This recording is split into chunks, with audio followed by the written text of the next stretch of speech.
बेतिया से आई एक हैरान करने वाली खबर।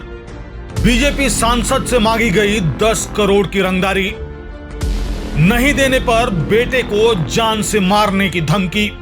जी हां, बेतिया से एक बड़ी खबर सामने आ रही है। बीजेपी सांसद डॉक्टर संजय जायसवाल से 10 करोड़ रुपए की रंगदारी मांगी गई है। बिहार में चुनावी सरगर्मी के बीच ये एक बड़ी खबर सामने आ रही है। पश्चिम चंपारण जिले के बेतिया से बीजेपी सांसद डॉक्टर संजय जायसवाल से अपराधियों ने 10 करोड़ रुपए की रंगदारी देने की धमकी दी है और अगर रकम न दी गई तो उनके बेटे डॉक्टर शिवम जायसवाल की हत्या करने की धमकी दी गई है। आ रही जानकारी के मुताबिक 23 अक्टूबर को दोपहर करीब 12:40 पर बेतिया सांसद डॉक्टर संजय जायसवाल के मोबाइल फोन पर 2 अलग अलग मोबाइल नंबरों से कॉल आया। फोन करने वाले ने सीधा धमकी भरे लहजे में कहा कि अगर 10 करोड़ रुपए नहीं दिए गए तो उनके बेटे को जान से मार दिया जाएगा। सांसद के अनुसार कॉल करने वाला व्यक्ति अपनी पहचान छिपा रहा था और लगातार धमकी भरे शब्दों में बात कर रहा था।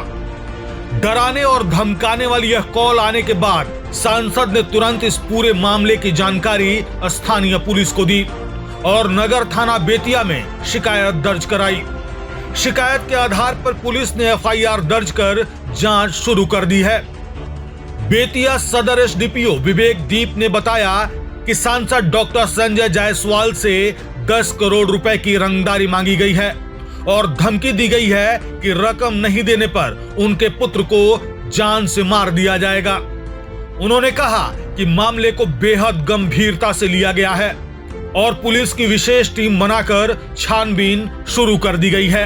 सांसद महोदय द्वारा इस संबंध में एक आवेदन नगर थाना को प्राप्त हुआ है, जिसमें उनके द्वारा बताया गया है कि कल दोपहर में 12:40 में और 12:44 में 2 अलग अलग नंबर से अज्ञात व्यक्ति द्वारा उनसे 10 करोड़ रुपए की मांग की गई है। नहीं देने पर बेटे को जान से मारे जाने की धमकी दी गई है। इस संबंध में नगर थाना में कांड दर्ज कर हम लोगों ने अनुसंधान आरंभ कर लिया है और जो व्यक्ति द्वारा ये कृत्य किया गया है उसको भी हम लोगों ने चिन्हित कर लिया है।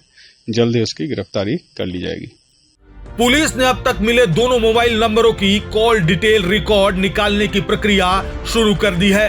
साथ ही मोबाइल लोकेशन ट्रैक करने की भी कोशिश की जा रही है।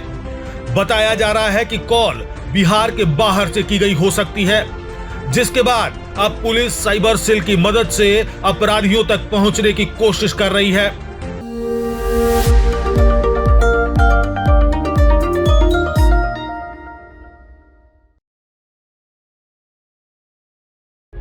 प्रभातखबर.com, विश्वास वही, रफ्तार नहीं।